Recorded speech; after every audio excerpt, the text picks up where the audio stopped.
Ok, on est de retour. On a encore moi, Charlot, Gabriel, qui est sur son cellulaire présentement, mais qui nous écoute puis qui s'assure qu'il n'y ait pas de fuck. Si tout va bien, on est au 5e podcast sur les règles, 5e partie. Le vrai 5e. Le vrai 5e. On va parler bientôt des armures, comme on était supposé parler en 8. Puis si vous l'écoutez, normalement on devrait l'avoir mis en ligne un peu avant les Cadambredens. Donc on a mis 3 en ligne cette semaine. C'est un petit spécial qu'on fait pour qu'on prenne pas 3 mois à parler des règlements, des changements de règlements. Effectivement. Donc on commence avec éléments de jeu, monnaie, installation et autres. Y a-t-il des changements sur ça? Pas nécessairement. S'il y a des changements, ils vont être présentés plus avec les règles avancées. Excellent.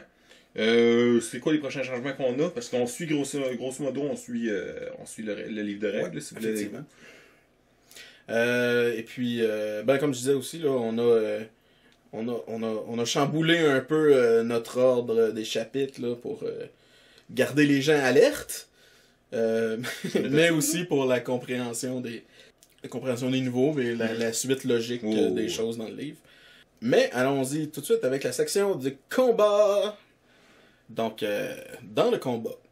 Donc c'est ça, il y avait pas entre les habiletés spéciales et le combat, il n'y a pas eu de changement. Non. Ok, parfait. Donc la caravane reste la caravane. Les armes avec. Ah, le combat, ok, oui. Ouais, c'est ça, on parle des situations de combat. Donc, oui, il y a un gros changement. Oui, c'est ça. Où est-ce qu'on dit, qu'est-ce que c'est que se trouver en mêlée, parce que t'as des habiletés qui ne se font pas en mêlée. C'est ça, il y a une différence entre la mêlée et le combat. Peut-être juste, puis les abris, juste dire un peu c'est quoi? Effectivement. Donc c'est ça, je peux y aller. C'est être en mêlée, c'est être à portée de quelqu'un qui a une arme de sortie dans un combat. Là. Donc, d'une personne qui est en mode de combat. Okay. La zone de mêlée, normalement, est de 2 mètres. Il est capable de te pogner sur une arme relativement longue. Ou ben non, exactement. Ou un poids va te pogner. C'est ça. Ou plusieurs sorts aussi dont la portée est de 2 mètres. C'est ça. Et évidemment, la mêlée, c'est une zone spécifique rapprochée où est-ce que des habiletés ne sont pas possibles dans une zone de combat qui est plus élargie, qui est maintenant de 10 mètres. Donc, au lieu de 20 mètres auparavant. Pourquoi? Parce que les portées des sorts ont été diminuées au maximum à 10 mètres. Oh! Fait que ça fait un gros changement, ça on en a reparlé plus tard. Exactement. Donc, la zone de combat est considérée de 10 mètres à partir d'une personne qui est en train de se battre. Donc, pourquoi on a fait ça en fait pour les sorts, juste rappeler, là? Ouais. Parce que 20 mètres c'est plus de 60 pieds, c'est genre 70 pieds, c'est la longueur du manoir. Quand on est en combat, quand il faut caler des sorts... Le manoir étant ta maison, pour ceux qui sont pas contents. Ouais, le manoir béninois, là. Même... Ok, c'est correct. Bref, c'est quand même assez loin. Ouais. Caler d'un bord à l'autre, d'une personne à l'autre, à soit plus de 60 pieds dans un combat.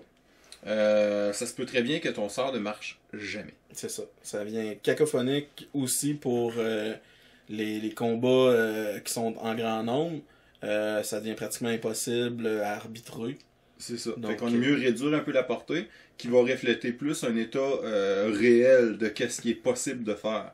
Par contre, si vous avez des flèches, vous êtes capable de les lancer à 60 pieds. Ça se fait bien parce qu'il y a un élément physique. Tu touches la personne, il regarde à terre, c'est une flèche, ok, il comprend qu'il y a eu des dégâts.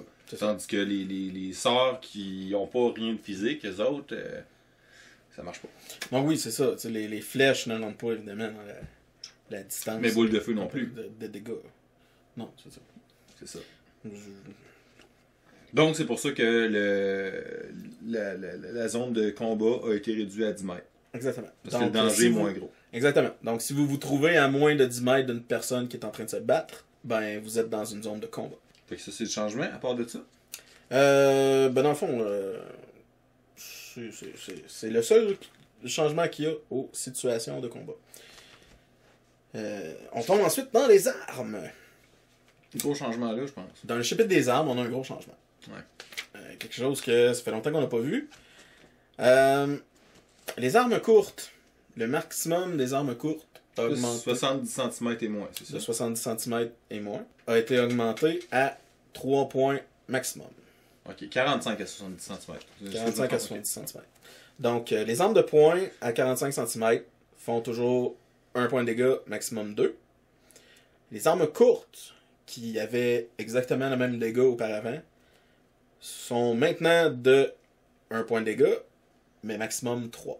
Ça veut dire que quand ambidextrie mineure, tu peux faire 3, 3, 3, 3, 3, 3, 3, 3, etc. Exactement.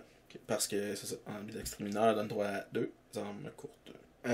Ensuite, on a quelques règles de sécurité là, qui ont été ajoutées au livre parce que c'est des règles qui s'appliquaient surtout là, dans la vérification des armes, qu'on rappelait aux gens, mais qui nous disaient je savais pas, c'est pas écrit dans le règlement, donc on l'a ajouté. Entre autres que, idéalement, toutes les armes d'ast nécessitent au moins un 70 cm de mousse sur le manche suivant la pointe. Donc, que ce soit des hallebardes, que ce soit des lances, pour éviter là, les coups de côté qui arrivent parfois quand on bloque la lance ou quand il y a beaucoup de lances en même temps ou beaucoup de hallebardes. Ou des fois, c'est ça, la hallebarde, là, si la tête passe derrière la personne qui s'est avancée un peu, elle se mange un coup de manche en bambou directement. C'est dangereux. Donc, on demande d'avoir au moins un 70 cm de mousse suivant la pointe de... C'est-tu une norme? Y a-tu d'autres places qui demandent ça? C'est une question. Ouais, tu m'en poses une bonne. Là. Ouais. Au pire, on sera novateur. Ensuite, les lances à une main, justement, pour côté sécurité. Dans le style javelot, là, mais c'est ça. Les lances à une main, qui normalement étaient limitées à 120 cm, comme toutes les armes à une main. On va permettre jusqu'à 30 cm suivant la poignée.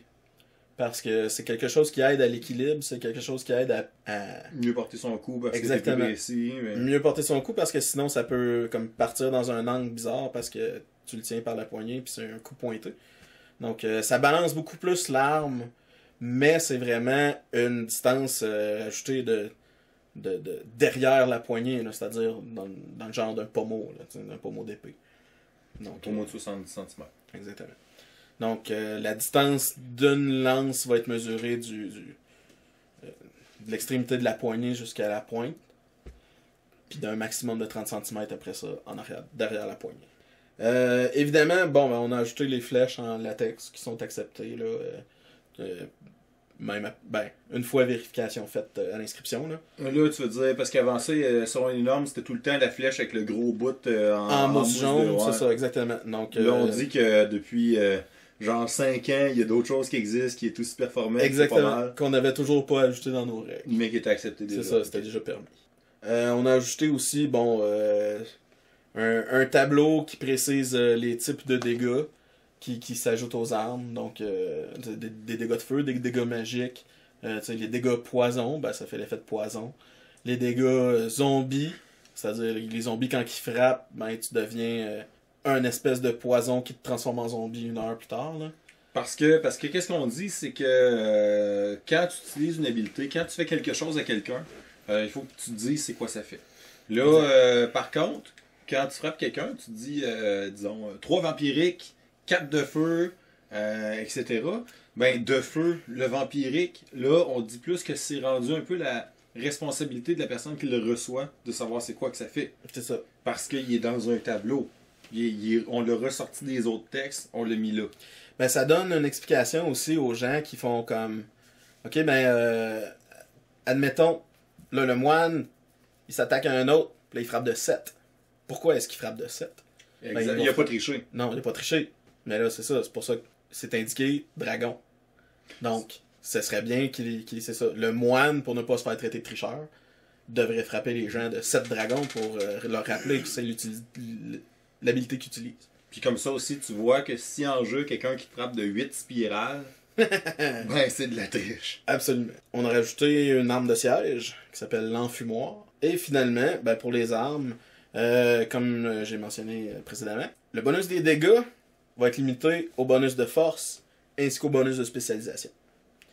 Donc, à part pour les armes de poing qui avaient seulement un bonus, un maximum de +1, Donc, vu qu'on a changé les armes courtes, maintenant, la majorité des armes ont un bonus possible de plus 2. Donc les armes à 2 mains? Les armes à 2 mains, ainsi que les armes d'as, ont un bonus possible de plus 3. Okay. Mais ce plus 3-là est possible seulement avec un deuxième niveau de spécialisation. Donc, exception faite de ce niveau 2 de spécialisation-là, les 2 points bonus qui peuvent être ajoutés aux dégâts sont limités à 1 point de force et 1 point de spécialisation. Donc, tous les bonus possibles aux dégâts dans les règles sont maintenant spécifiés s'ils sont de spécialisation ou de force. Ouais. Un bonus magique de plus 1, admettons, à l'arme, est un bonus de spécialisation. Le bonus de symbole de puissance qui donne un plus 1 magique, un bonus de spécialisation, parce que c'est un bonus magique. Ce qui va éviter un peu les problèmes du monde qui savait pas trop, ou ben non, qui comptait, j'ai reçu 4 bonus, fait que normalement je devrais frapper de 6. Exactement. Même s'il est déjà dit à quelque part que ça c'est maximum 2 fois, mais exactement. C'est de la clarification. Bon, ça fait-tu le tour sur les armes? Oui! Il y avait pas quelque chose sur les armes de siège? Y a-tu un temps de reload?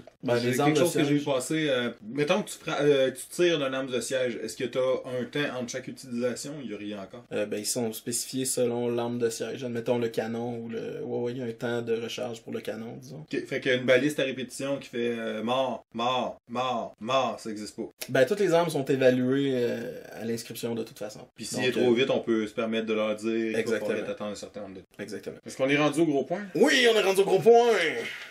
On a-tu fini pas? Est-ce qu'on est capable de continuer un peu? Ah, il a dit bon, ben, je pense qu'on n'aura pas le choix. Les armures! Ok, gros changement. C'est le gros changement de l'année. Exactement. On l'avait déjà porté sur le Facebook. Ça a créé des réactions. Une polémique. Des réactions. Une polémique, ouais. En fait, puis après ça, on a regardé ça. Moi, j'avais proposé quelque chose. Je réagis des fois très rapidement.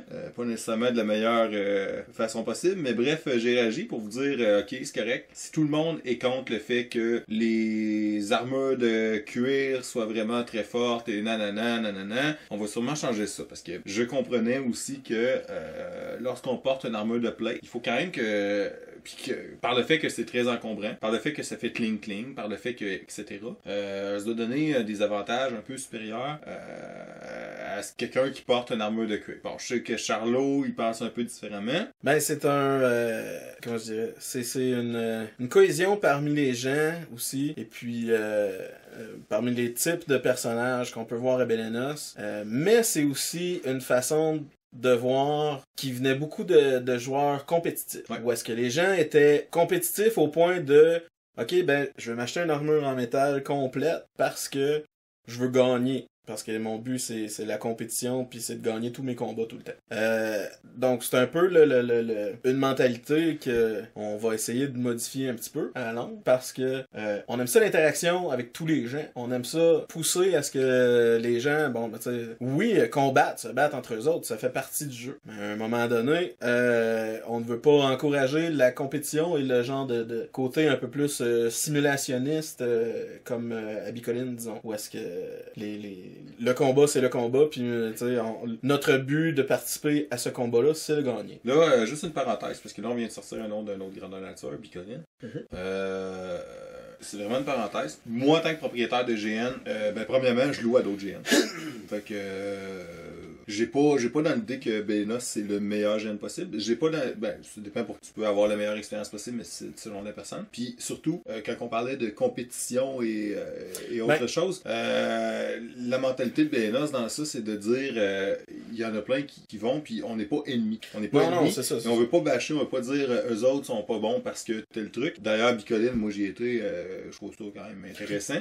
Puis Charlot, je pense que ça fait déjà une couple d'années que moi c'est plus l'aspect, en fait, moi c'est ça. Je mets plus l'emphase, là, j'ai nommé Bicoline comme ça, là, mais c'est plus l'emphase sur le type simulationniste, le type de GN simulationniste, c'est-à-dire bon, le touche-coupe, tu sais, les combats de mêlée, les combats de ligne, les spécifiés d'avance, là, on se rencontre sur un champ puis on se bat, etc. Là. C'est le simulationnisme apporte souvent, c'est ça, une dose de compétition qui est moi personnellement, je trouve que ça a moins sa place, justement, à Belenos, parce qu'on veut plus de l'interaction, puis on veut amener l'histoire, puis on veut que les personnages se représentent en tant que, jouer leur personnage, jouer leur histoire. Théâtral. Exactement. Et non pas, genre, je suis un joueur qui veut gagner. C'est moins compétitif. Si tu gagnes sur tout le monde, c'est probablement parce que t'as pas donné une bonne expérience à tout le monde, puis t'es probablement pas le joueur qu'on aimerait cloner. Mais bref, on s'éloigne, donc. Donc, on parle les armures de métal. Toi, qu'est-ce que tu dis? C'est que cette année, le gap entre ça et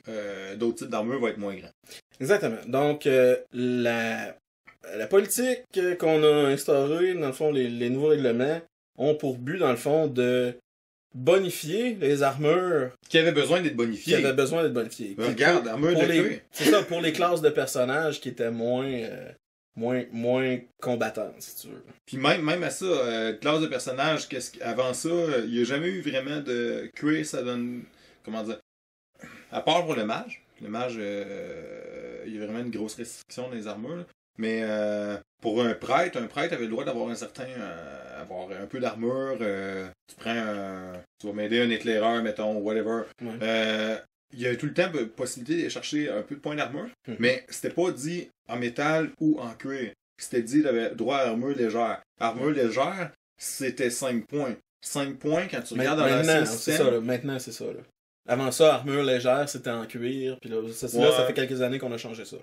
C'est ça, mais ça, c'est... Donc maintenant, c'est ça. L'armure légère... En 2016, tu avais le droit à armure légère, qui était qu'est-ce que tu voulais. Exact. Qu'est-ce que tu voulais, donc ça pouvait être en armure de plate ou en cuir. C'est juste que si tu allais chercher du cuir, vu que le maximum que tu pouvais aller chercher sans avoir de spécialisation, c'était 15, mais que l'armure de cuir était divisée par 3, ça veut dire qu'une full cuir, si tu avais tous tes morceaux, t'étais de la tête jusqu'aux pieds, ça te donnait 5 points. Ouais. Donc c'était une armure légère. Ouais. Mais on s'entend que c'était pas vraiment léger, là. Absolument pas. Fait que c'est ça qu'on a décidé de changer parce que c'était une aberration. Là, je sais qu'il y en a qui disent l'armure de cuir ça protège pas, et les gants bisons c'était mieux.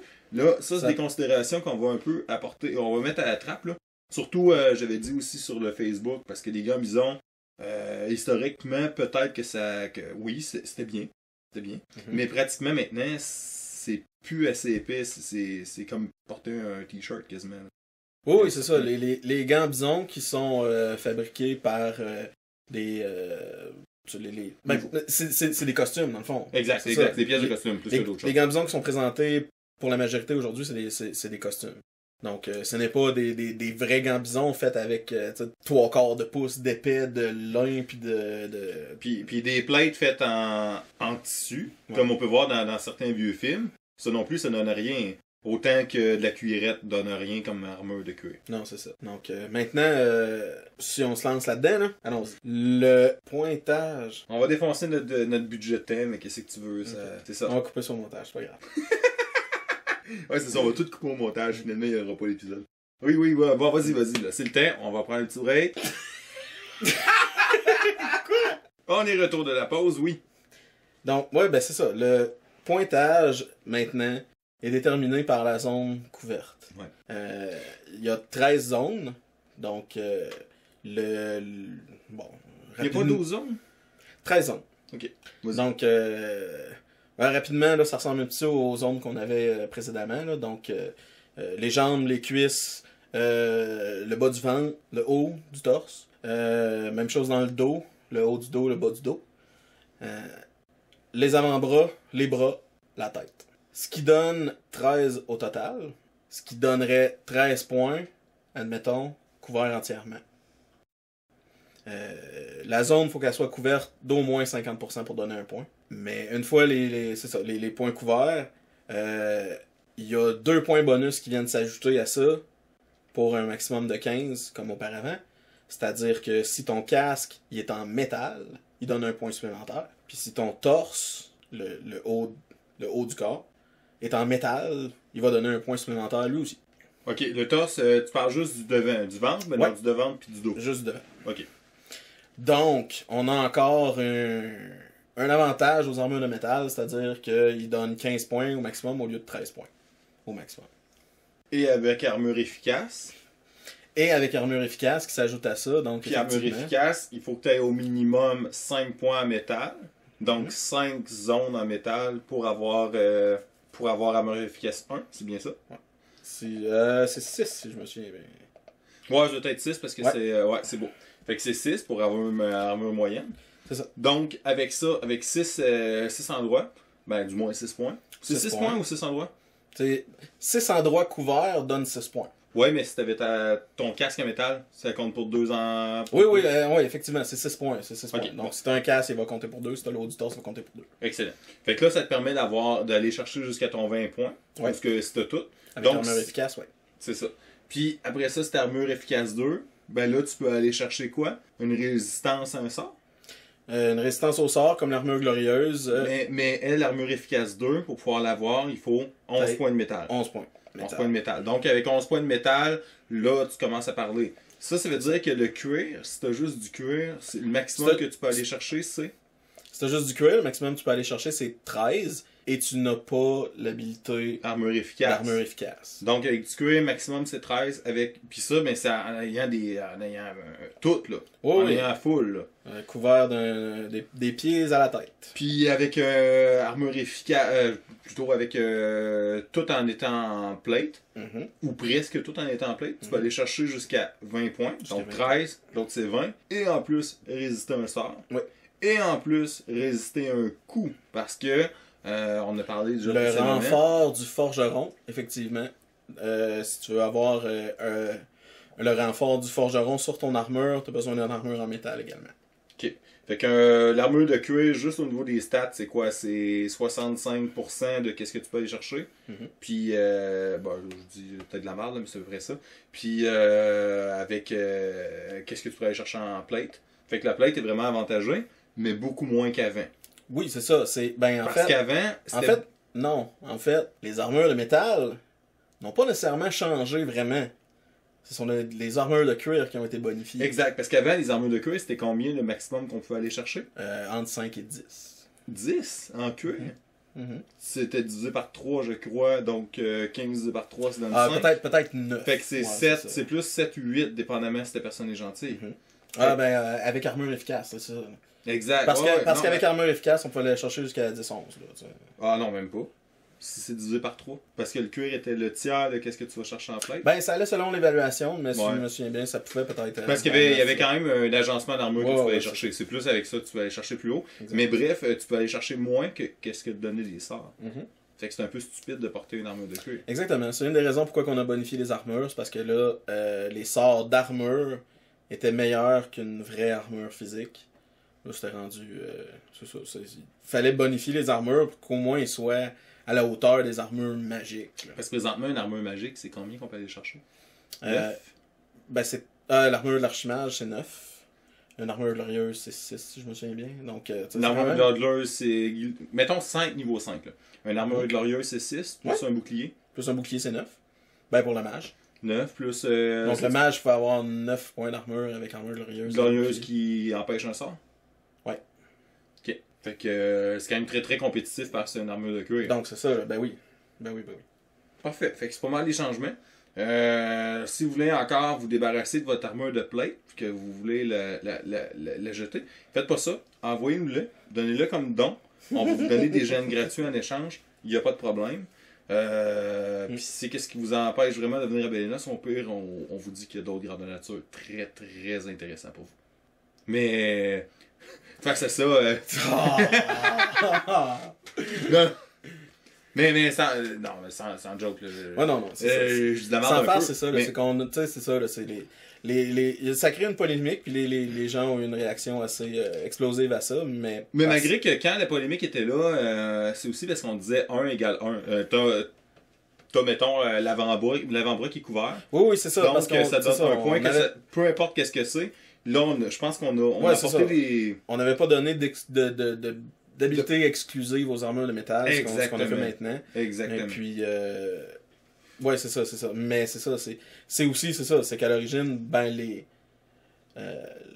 l'armure de métal comme telle ne perdait pas nécessairement son bonus. C'est pas elle qui perdait son bonus, c'est les autres qui gagnaient en force.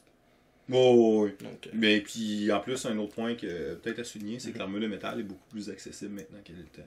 Ouais. C'est pas un gros point, mais c'est juste à dire. Fait que on espère que ça va plaire à la majorité des gens. On espère surtout qu'on va voir de belles armures à Bélénos. Parce que c'est en partie pour ça qu'on apporte ça. Surtout que des armures de cuir, c'est plus... En fait, c'est possible de faire des belles choses. C'est possible de le faire soi-même.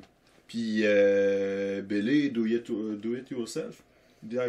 Ouais. Ça, c'est quelque chose qui nous tient à cœur. Fait que on espère qu'il va y avoir une recrudescence un peu des belles armures que vous allez avoir gossé vous-même. Puis ben ça conclut pas mal.